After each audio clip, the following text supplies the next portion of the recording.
Welcome everyone, I'm Kingly Valence, and thanks for watching this Spore speedrun challenge. Today, we are allying the Grox Empire by sacrificing our own citizens and colonies, all in the name of allying the most evil empire in the galaxy.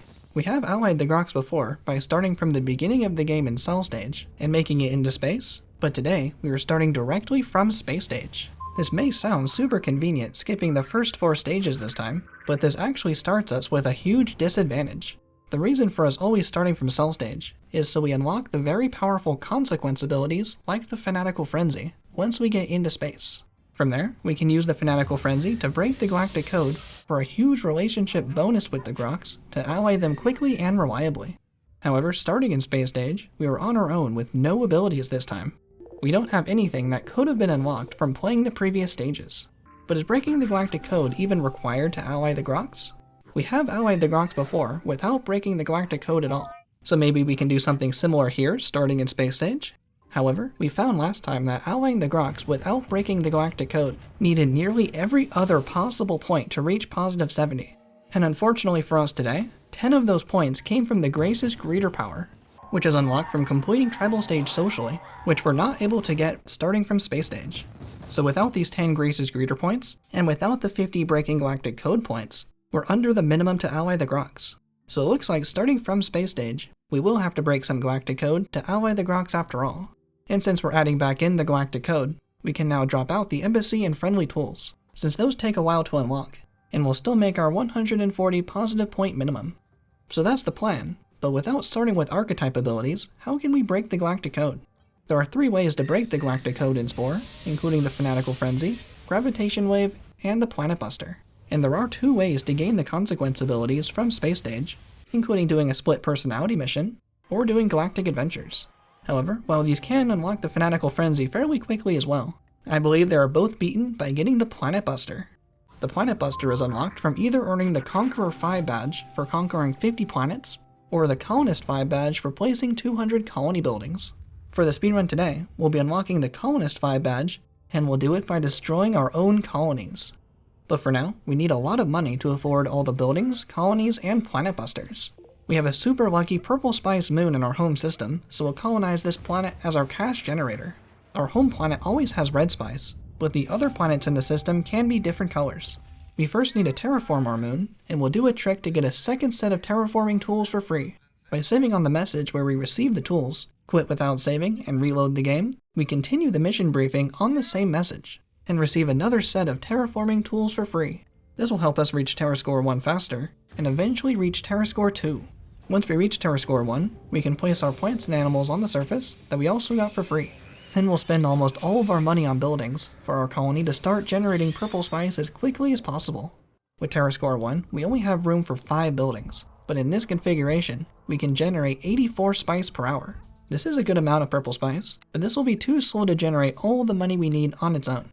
But all we need is 1 purple spice to start duplicating it to generate millions of spore bucks quickly. So at this rate, our first purple spice will be ready in about 43 seconds. But during this time, we are going to go back to our home planet to pick up a different set of plants and animals for when it reaches TerraScore 2. And 43 seconds is just enough time to retrieve more plants and animals, and we need to make sure to get back quickly, or we'll start losing time in our speedrun. Now that we have our first purple spice, we can start the mass duplication. By dropping the spice on the ground, and calling the colony just as the spice hits the ground, we can buy the spice from the colony, say goodbye, and immediately beam the spice back up. And we can keep doing this, doubling our spice every time, all the way to 99 purple spice. But before leaving to sell the spice, we can stockpile multiple spice crates to pick up later. It's the same idea, place the spice, call the colony, but buy only 98 spice at most, say goodbye, and immediately move the spice. This will make Spore forget to clean up the spice, since it will try to despawn the crate since we just bought it from the colony. And we only buy 98 spice at a time, so we can move the spice with our abduction beam. If we were full with 99 spice, we couldn't move the spice with the beam. Now we need to hopefully find someone to buy our spice for a lot of money. Since our species just started existing in space, with the sole purpose of allying the Grox, they should give us as much money as possible, but they're still super stingy, so we're going to force a better deal out of them. By saving before we've seen the trading menu at our home planet, the spice prices are not locked in yet, so if we see a price we don't like, we can quit without saving and reload the game and get another try. This did take a few reloads, but thankfully each try doesn't take too much time, and eventually we got the maximum selling price for purple spies at 73,000 Spore bucks each. This one sale got us over 7 million Spore bucks, and we can use this money to buy a bunch of colony packs. We can buy 2 colony packs from our home planet, then another 2 from our colony. But this isn't enough colonies for the Colonist 5 badge, we need even more. Thankfully, by acquiring so much money, we unlock the Golden Touch and Merchant badges. And every time we get promoted on the progress bar, this refreshes the planet's inventories, which allows us to buy additional colony packs from our moon and home planet again. We actually get several promotions since we unlock some pretty high level badges really early in Space Stage, and we're already up to 12 colony packs, but we'll end up buying even more. And after 2 more rounds of selling purple spies, we've made over 21 million Spore bucks in Space Stage already. We need this much money to place our 200 colony buildings, and to buy the very expensive planet busters to break the Galactic Code. And we're almost ready to start sacrificing our citizens for the greater good. With all the money and colonies we need, we can head back to our moon and now finish stabilizing Terrascore 2 and get to work on the Colonist 5 badge. Terrascore 2 allows us to place 2 colonies on the planet, but more importantly, we can fill each city entirely with buildings. We can't fit the turrets in, but turrets don't count towards the Colonist 5 badge anyway, so we don't need those. Now we're placing in all entertainment buildings since they're the cheapest, and that's 2 full cities or 24 buildings towards the badge. Now we need the very important mini-bomb. Normally, Spore now expects us to colonize a different planet for more buildings. However, Spore didn't consider what happens if we purposefully destroy our own buildings. And we aren't just destroying the buildings, but the entire colony. A destroyed building does not lower the building count for the Colonist 5 badge. So destroying the entire colony and placing in a brand new one on the same planet in the exact same spot as before counts as new, legitimately added buildings towards the badge. Our colonist sacrifice is all worth it in the name of peace with the Grox. And the Grox don't even know we're doing this for them. We're just that committed to the Alliance. And this is the fastest way I could find to unlock the Planet Buster and gain the ability to break the Galactic Code without already coming into Space Stage with an archetype ability. Doing this, we are placing colonies as soon as they are possibly ready. We are only waiting for the colony pack cooldown to finish, which gives us plenty of time to use the mini-bomb to destroy the colony. But important to know, the cooldown isn't progressing when in the colony planner placing in the entertainments, so we'll still need to do this part as quickly as possible. And after a colony is destroyed, we can place down a new colony, and the city hall that comes with the colony counts as a building as well. So we get 1 city hall and 11 entertainment buildings per colony. We need 200 buildings total, so that's 16.5 full colonies to unlock the Colonist 5 badge, which we unlocked after another 10 minutes of destroying our colonies. And now we can start buying planet busters on the way to the Grox. Buying planet busters from our own empire is the most expensive at 5 million Spore bucks each, but buying from another warrior empire is half price at just 2.5 million. We just need to memorize where enough warrior empires are to pick up enough planet busters. Each planet buster is worth 14 positive points for breaking the Galactic Code, and caps out at 50 points. So we'll pick up 4 planet busters along the way. Making it to the Grox, and we'll place a safety colony nearby, just in case we get destroyed. And now we can introduce ourselves to the Grox. No Grace's Greeter to start us off this time, so we have to get the 140 positive points from here to become allied.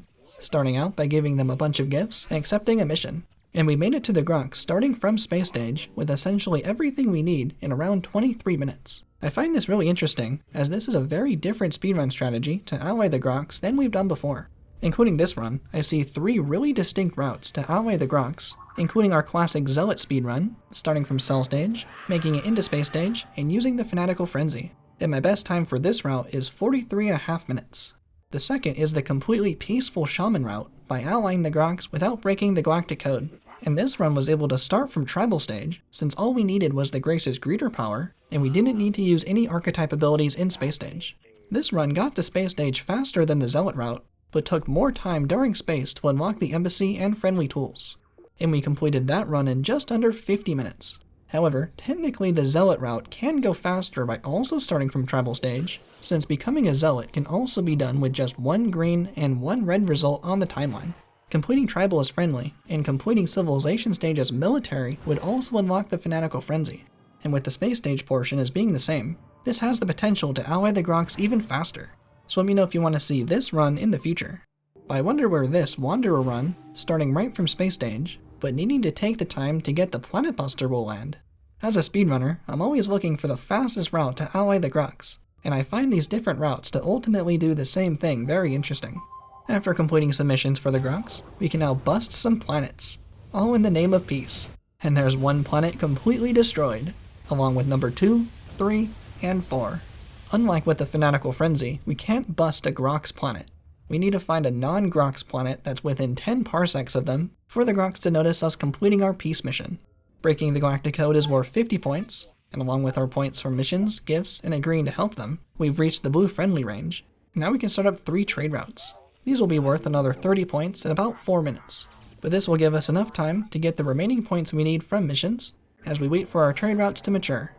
And finally, waiting patiently as their ship continuously shoots us in orbit around one of their planets, the trade routes points are finally tallied up, and we can ally the Grox starting from space stage with no consequence traits or archetype abilities in just over 35 minutes.